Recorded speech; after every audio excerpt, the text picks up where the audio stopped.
Furniture's huge clearance event. Good morning, America. Winter storm emergency. That powerful nor'easter hitting right now. 60 million in the storm zone. From Virginia to New York, Boston and Maine. The new alert for dangerous flooding and blinding snow up to 2 feet in some areas. More than 1,000 flights already canceled. Schools are shut down. And the warning for your morning commute. Our team is live tracking the storm.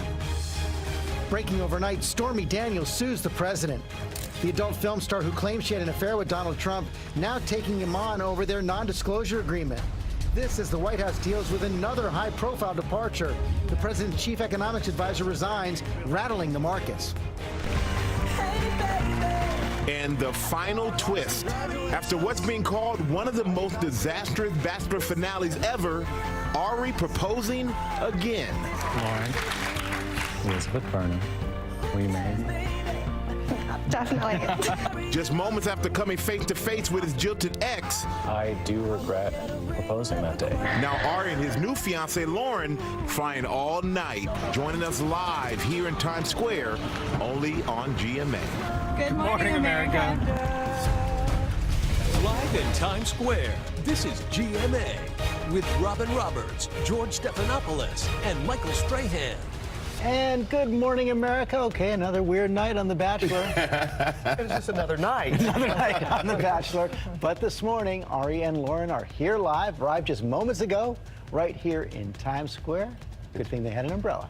Boy, do I have a lot of questions for him. Sure.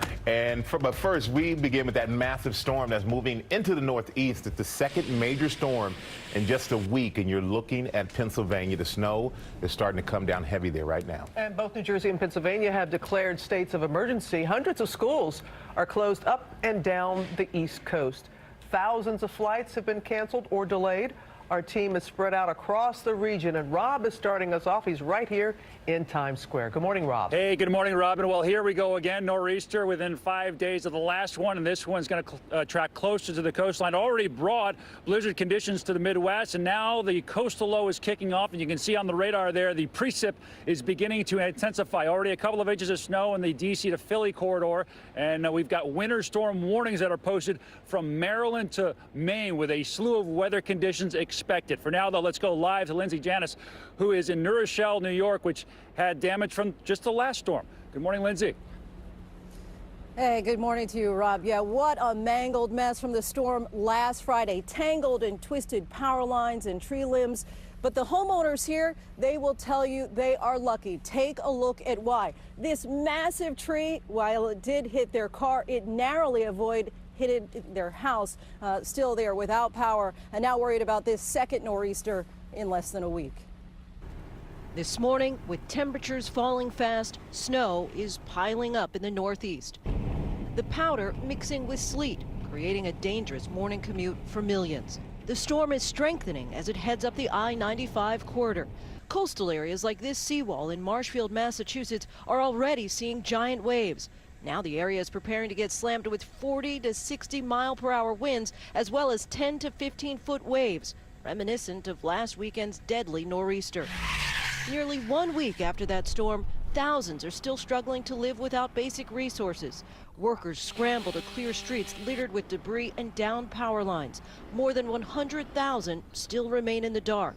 It's freezing in my house. It's 45 in there. Viewers gave us a glimpse of what life has been like without power and hot water. Okay, as you can see, we have no lights. We have no running hot water. We haven't been able to shower since Friday. This is now our home and our office, which is the Holiday Inn. This is just to show you I had to throw out all of my food. It's very disheartening. Residents are praying that scenes like these will not be repeated today. Utility crews are still busy at work on surrounding streets. They say they won't stop working until the wind hits 30 miles per hour. At that point, they say it's just far too dangerous for them to remain up in the buckets. At this point, the temperature is still above freezing, so the snow is not sticking to the ground. Robin? Not just yet. All right, Lindsay, thank you. But it is a messy commute for millions this morning. Let's take a live look at the roads in Pennsylvania right now. ABC's Gio Benitez is there in Allentown. And Gio, they are preparing to battle with the snow. Good morning.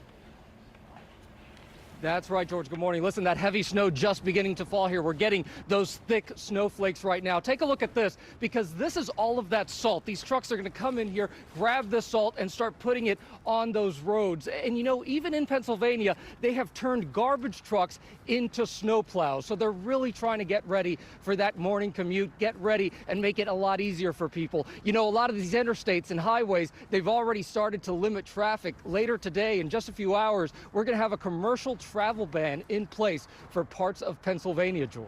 Okay, I know my kids were excited when they got the word last night, no school here today, up and down the East Coast.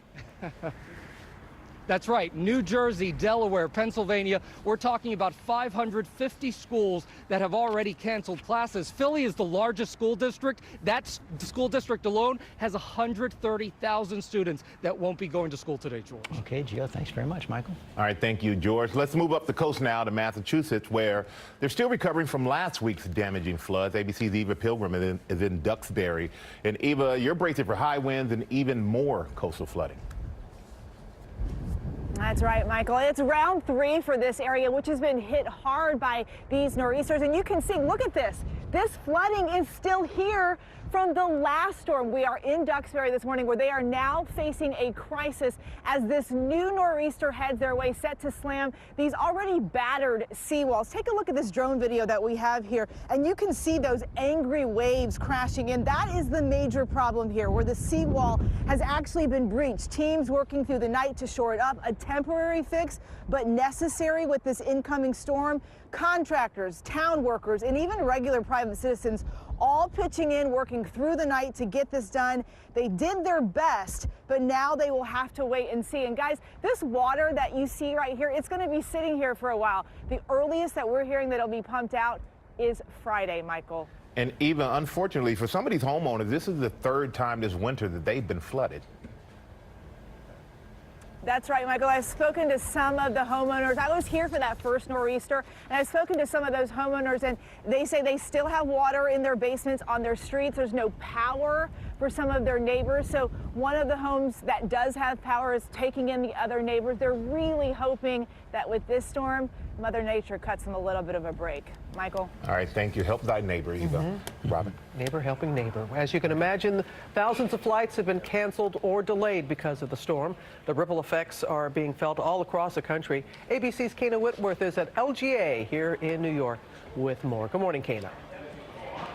Hey, Robin, good morning. It is slow going out here at LaGuardia as they brace for their second nor'easter here in a week. Now, we don't want a repeat of what happened last week when the winds blew off the roof of that American Airlines hangar. Now, that day, they were seeing wind gusts of about 60 miles an hour.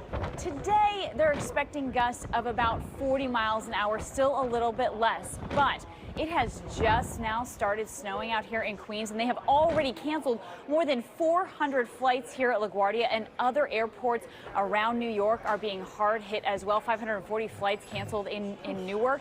And when we look at our big board here, the departures board behind us, you can see just a whole lot of red. Nearly 2,000 flights have been canceled nationwide. So that is nearly 10 times more cancellations than we saw yesterday. And of course, that is likely to have a ripple effect. So we will probably see a lot more cancellations and delays throughout the day today. But I guess, Robin, a little bit of good news here is that most major airlines say they will waive all of those change fees. So I guess that's something that people can go home with today. That's true. All right, Kana, thank you.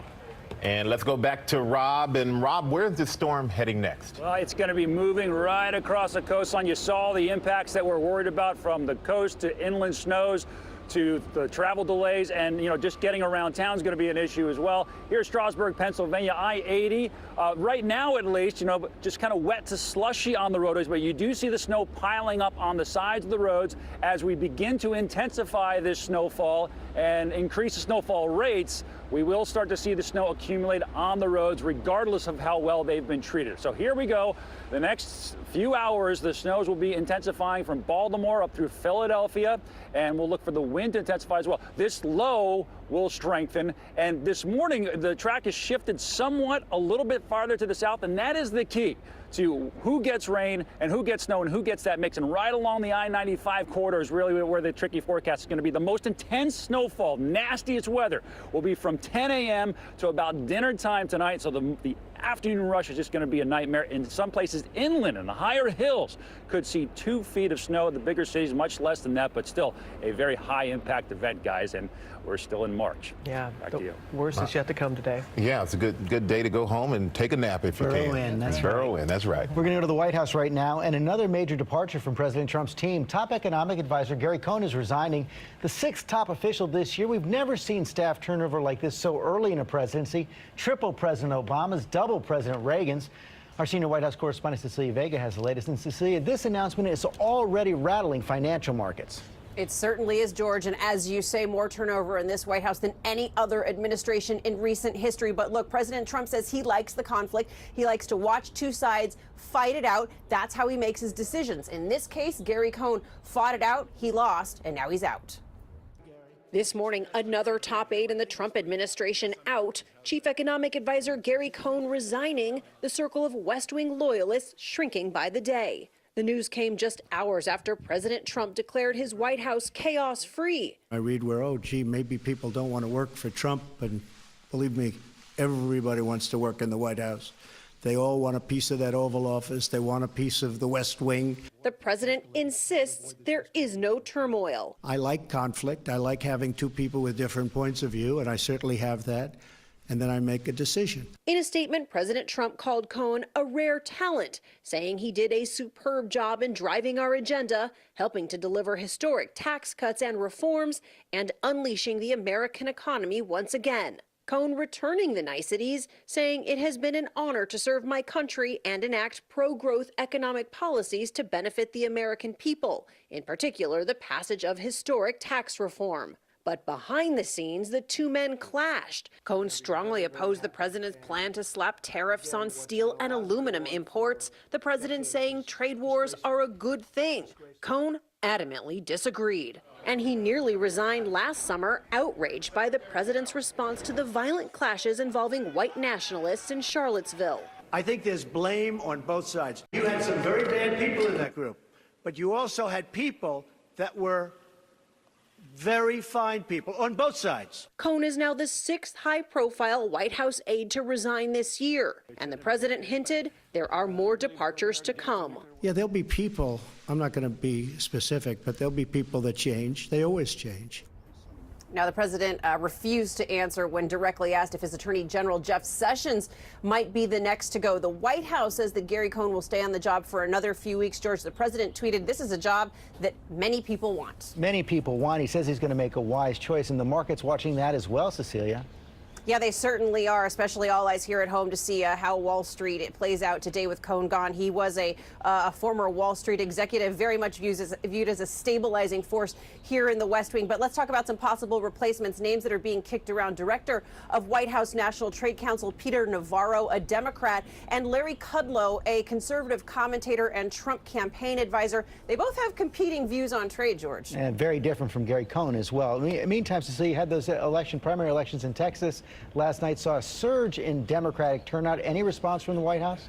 So far, no, but I imagine we might hear something given that President Trump's, all of the candidates in Republican primaries that he picked won their primaries to avoid a runoff, George. Okay, Cecilia Vega, thanks very much, Robin. We have heard from the president about this, that possible breakthrough in the nuclear standoff with North Korea. President Trump responding to South Korea's claim that the North is prepared to negotiate with the U.S. And our chief global affairs correspondent, Martha Raddatz, is right here in the studio with us, has the latest. Good morning, Robin. This really is a breakthrough. The North Koreans say they will suspend those nuclear tests, they will suspend those missile tests if they begin talks. And what the U.S. had said, what Donald Trump had said, is you have to talk about denuclearization. North Korea has agreed to this. There is guarded optimism, but this is what President Trump said. I think that their statement and the statements coming out of South Korea and North Korea have been very positive. That would be a great thing for the world. Great thing for the world. So we'll see how it all comes about. And we have no idea when that will happen, but it looks like it really might happen. They'll start talking about that. Does the president deserve some credit here? I think he deserves some credit here. Some people might call it the madman theory, that Kim Jong-un didn't know what President Trump would do, but there's been sanctions, there have been threats. So we'll see what happens. Again, promising. He seems to be itching for that meeting. Yeah. Thank you, Martha. We're going to move on now to some new legal trouble for President Trump. Stormy Daniels, the adult film star who said she had an affair with Trump more than a decade ago, is now filing a lawsuit against the president, arguing that the non-disclosure agreement she signed right before the 2016 election is not valid. Our chief national correspondent, Tom Yamas, has the story. Good morning, Tom. George, good morning to you. And with this lawsuit, the non-disclosure agreement has now been made public. Using aliases, it lays out the agreement between Stormy Daniels and President Trump. That, according to the complaint. But now Daniels says it's null and void, which could mean she's free to tell her story. This morning, President Trump and his personal legal team have a new problem with an old foe, Stormy Daniels. The adult entertainment star filed this civil lawsuit in Los Angeles Superior Court, arguing a non-disclosure agreement she signed was not binding because it was missing something essential, President Trump's signature.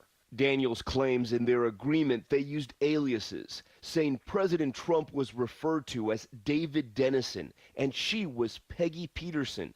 In her lawsuit, a copy of the agreement shows a blank space where she says Mr. Trump would have signed. This lawsuit is also the first time Daniels has admitted publicly to signing a non-disclosure agreement.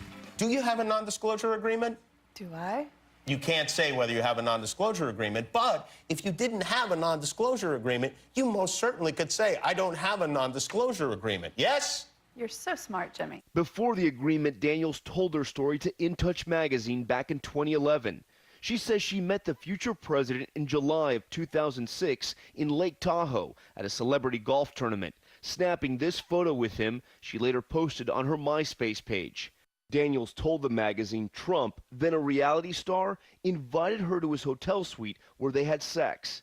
And afterwards, she says Trump told her, I'm gonna call you, I'm gonna call you. I have to see you again. You're amazing. We have to get you on The Apprentice. In the magazine interview, Daniels also claiming her affair with Trump lasted about a year when Trump was a newlywed.